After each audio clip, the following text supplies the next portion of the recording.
All right, hypothermia. What is hypothermia? Hypothermia occurs when the body passes below 95 degrees Fahrenheit, okay? So just as important as 100.3 is to fever, 95 degrees Fahrenheit or 35 degrees centigrade is important to hypothermia.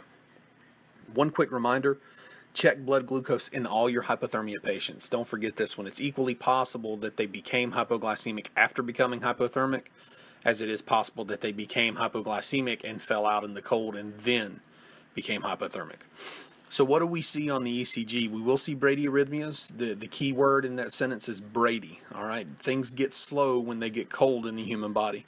We can see new onset AFib, but it usually won't be AFib with RVR. This will be AFib with a very slow ventricular response because the ventricles are having trouble exchanging the chemicals that they need to make things happen.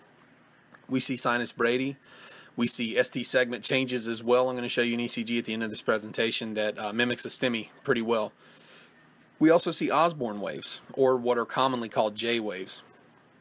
Now, on a real quick note, we tend to get tied down to pictography or to morphology.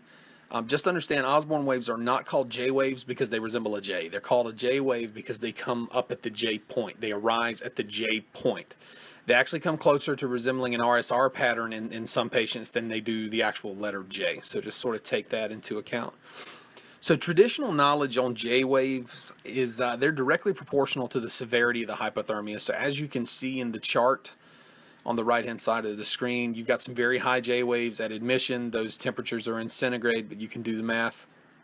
And as the patient gets better, the J waves get smaller until they are gone, okay? And then when the person hits normal body temperature, they're completely gone.